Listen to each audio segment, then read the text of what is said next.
Late in 2024, a research team hauled a piece of aerospace-grade measuring equipment up to 12,800 feet on a windswept plateau in the Bolivian Andes, pointed it at a scattered field of ancient stone blocks, and pressed the button that would upend a century of assumptions. Within minutes, the structured light scanner was recording surface data down to 1/100th of a millimeter, a precision tighter than what most modern aircraft parts are required to meet. Nobody on that team expected the numbers that came back. Surfaces flat across multiple feet to within 5/1000ths of a millimeter. Interior corners meeting at 90 degrees with less than 1/10 of a degree of deviation. Grooves cut to a consistent depth across their entire length. Walls running parallel, floors staying flat, as if a machine had done the work instead of human hands. It forced archaeologists to confront a question they had been dodging for generations.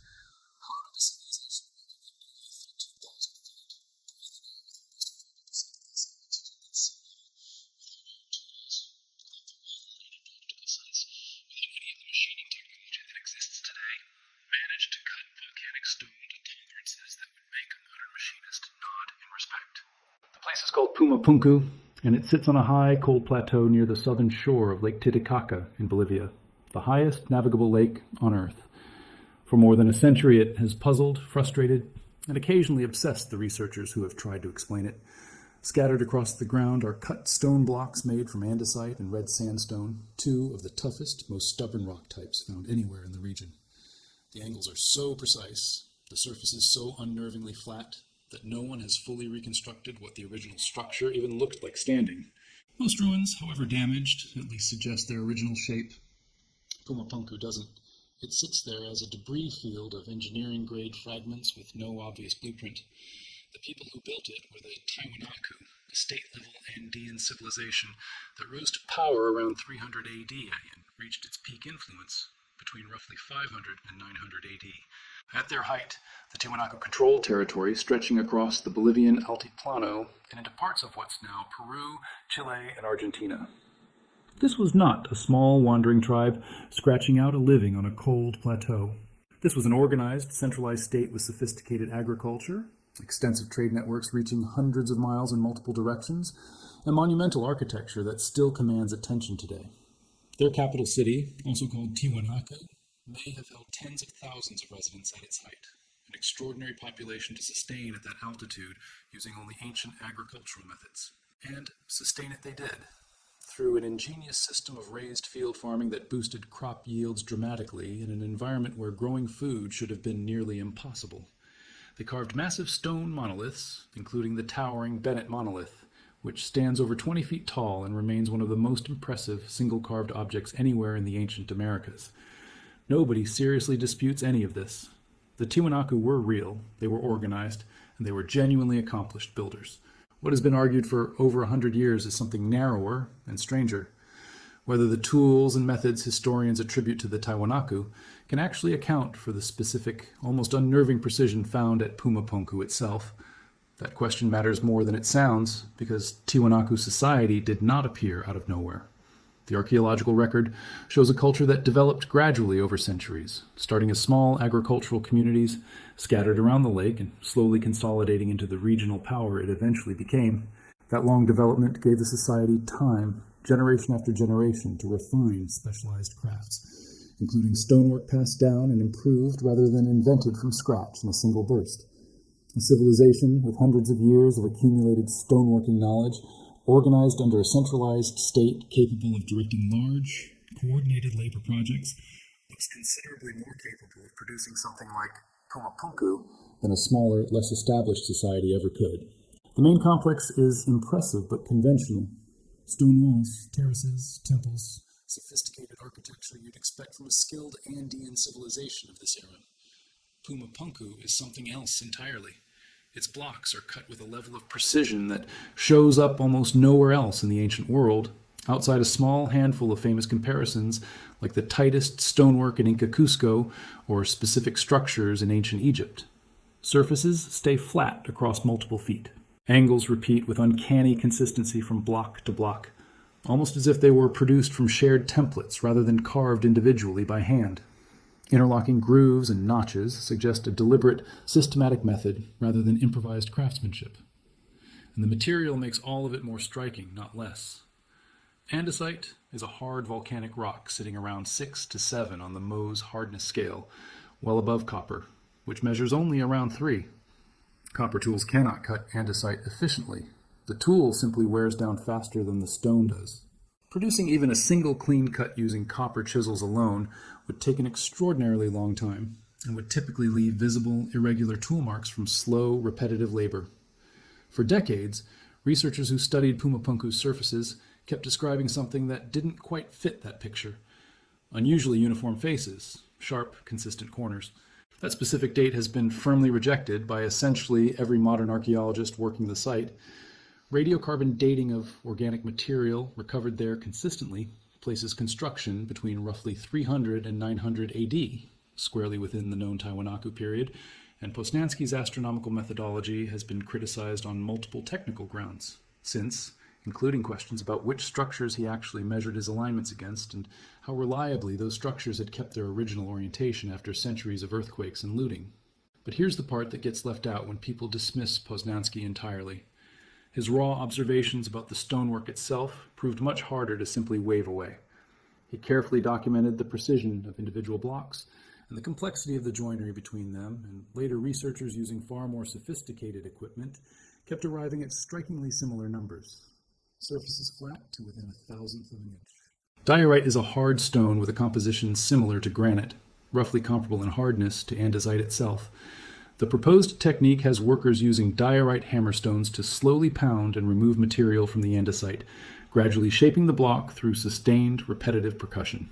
The team that carried it out was a European geoarchaeology research group, and the equipment they brought was a structured light 3D scanner, a device capable of measuring surface irregularities down to 1/100th of a millimeter, roughly a tenth, the thickness of a single human hair, and more precise than the tolerances required in modern aerospace component manufacturing. Structured light scanning works by projecting a fine grid of light patterns onto a surface and analyzing exactly how those patterns bend and distort as they cross every bump, dip, and edge. By comparing the projected pattern against what the sensor actually records, the system reconstructs the surface geometry in extraordinary, almost obsessive detail, far beyond anything calipers, straight edges, or earlier laser measurements could ever achieve. The team scanned multiple H-shaped blocks along with several large, flat platform elements, capturing both the exterior faces and the intricate internal grooves and corner joints that had puzzled researchers for generations. It's worth pausing on why this technology mattered so much compared to everything before it. Earlier researchers, including Poznański himself, relied on hand tools like calipers and straight edges, instruments capable of detecting variations down to perhaps a millimeter under good conditions. That's genuinely precise by everyday standards, more than good enough to notice that a surface is unusually flat or that an angle looks suspiciously consistent. But it isn't precise enough to characterize what's happening at the scale where the real questions live. A single millimeter of uncertainty can hide the exact difference between a surface produced by skilled handiwork and one produced by something closer to a repeatable, standardized manufacturing process.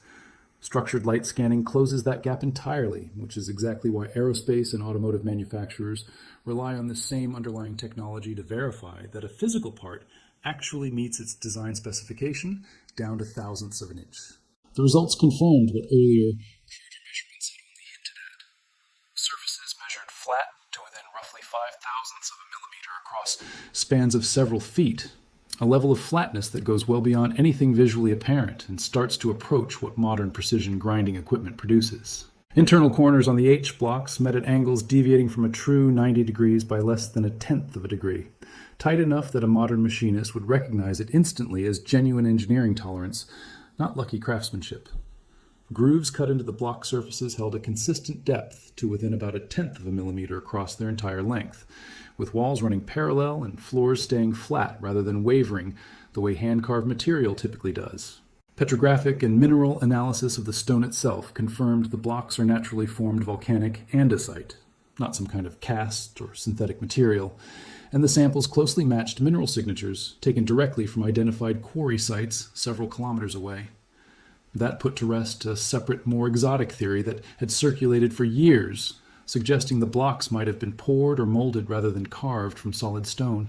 Follow-up laboratory work in 2025, including scanning electron microscopy and thin section analysis under a microscope, reinforced that same conclusion, showing crystalline structures fully consistent with naturally cooled volcanic rock, rather than any kind of artificial composite.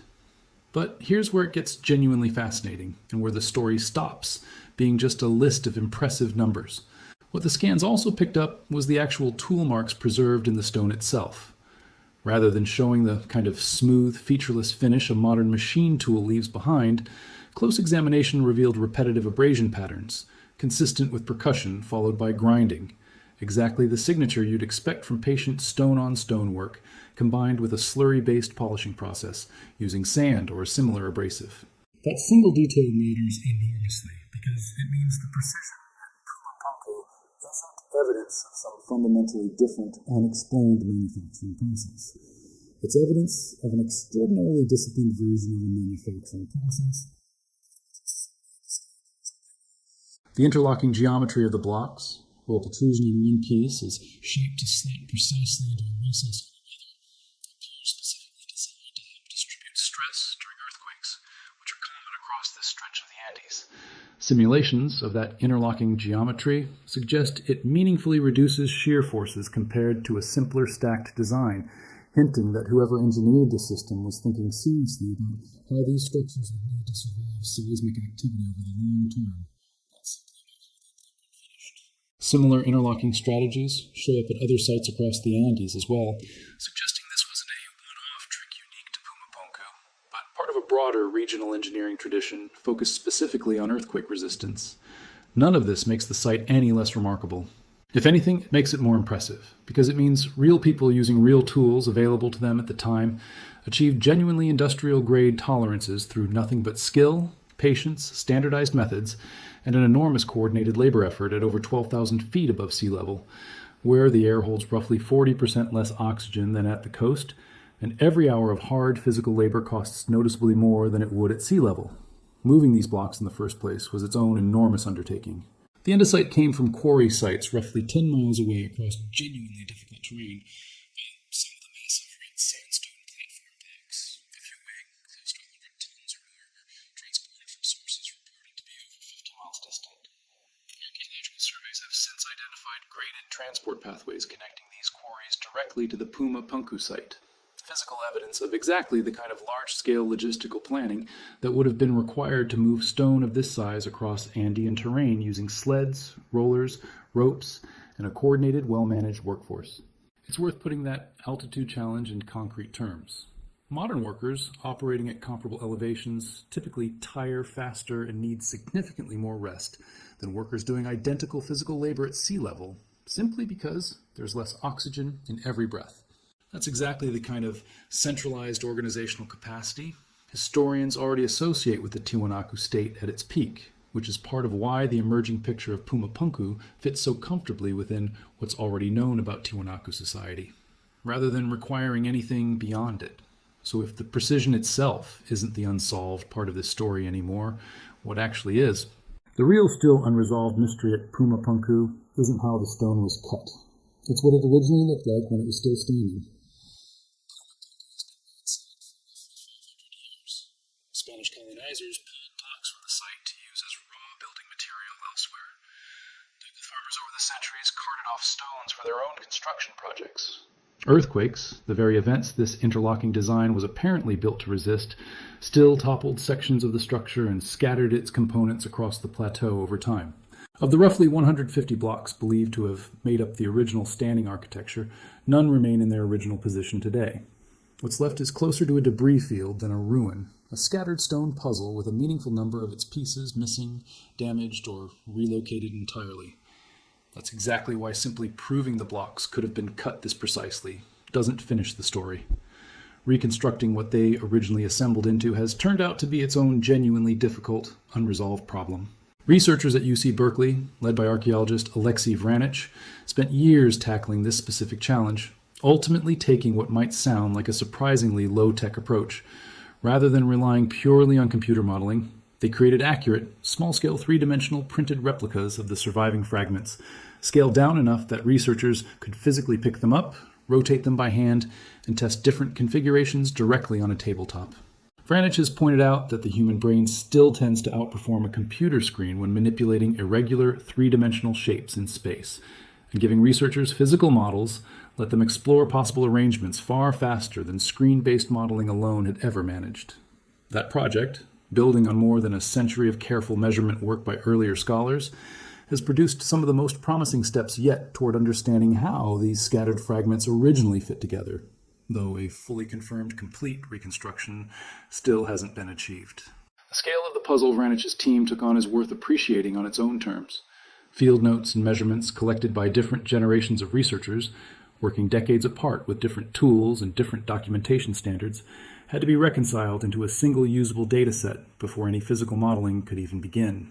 Many of the original blocks are simply too large and too heavy to move or handle directly, which meant researchers spent years working from photographs, hand-drawn sketches going back to the 19th century, and painstaking physical measurements taken directly at the site, rather than being able to examine the actual stones side by side in a lab.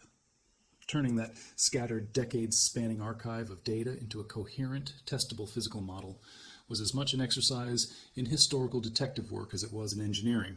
Combine those two threads, the newly confirmed manufacturing precision from the 2024 and 2025 scans and the ongoing reconstruction puzzle, and you get a far more honest picture of Puma Punku than the old, impossible ancient technology framing ever offered. The precision is real and genuinely remarkable, but it's explainable through patient, disciplined use of known techniques, hammerstone percussion, abrasive grinding, standardized measurement, and enormous organized labor, rather than some undocumented lost technology. What isn't fully resolved yet is the assembly itself, which blocks originally connected to which, what the completed structure actually looked like standing, and how a project this sophisticated was organized and managed across however many years it actually took to complete.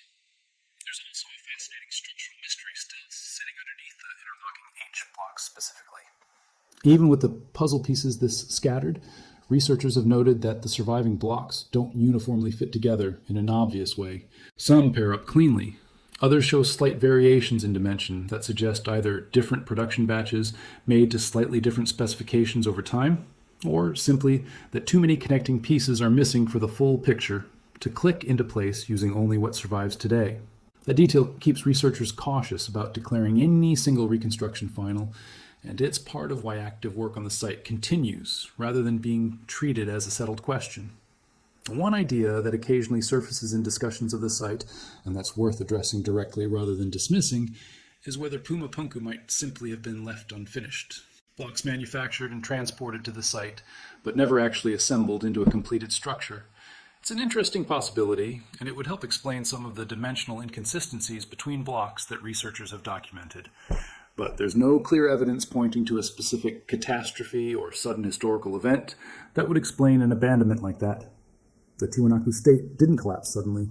Available evidence points instead to a gradual decline stretching over generations, eventually fragmenting into smaller regional groups that were later absorbed into the expanding Inca Empire centuries afterward. That slow, unremarkable kind of decline doesn't obviously explain why a major construction project would have been abandoned mid-assembly.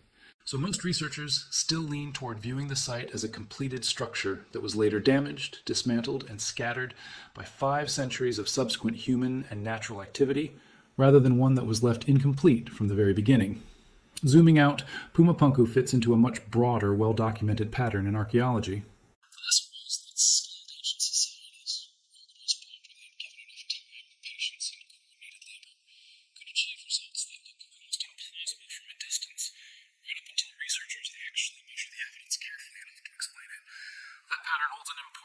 For how a site like Puma Punku gets studied going forward. Structured light scanning, petrographic analysis, and physical three-dimensional printed reconstruction modeling represent exactly the kind of tools capable of finally closing that gap, replacing decades of argument with numbers precise enough that different research teams working independently should be able to arrive at the same conclusions.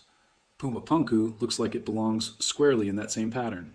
The 2024 and 2025 scanning work hasn't uncovered evidence of some undocumented predecessor civilization or mysterious lost manufacturing process. What it's actually done is confirm, with far more precision than was ever available before, that the Tiwanaku were considerably more sophisticated stoneworkers than they're sometimes given credit for.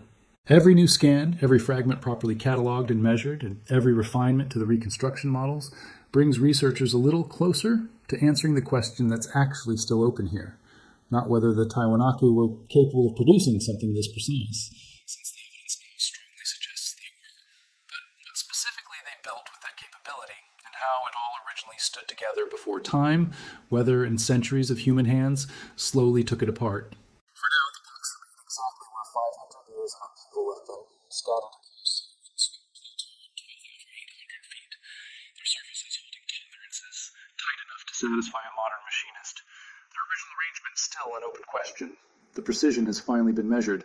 What it once formed is still being pieced back together, one scan and one printed fragment at a time, and somewhere on that cold Indian plateau, the next fragment waiting to be scanned might be the one that finally tells us what Puma Punku was truly meant to be.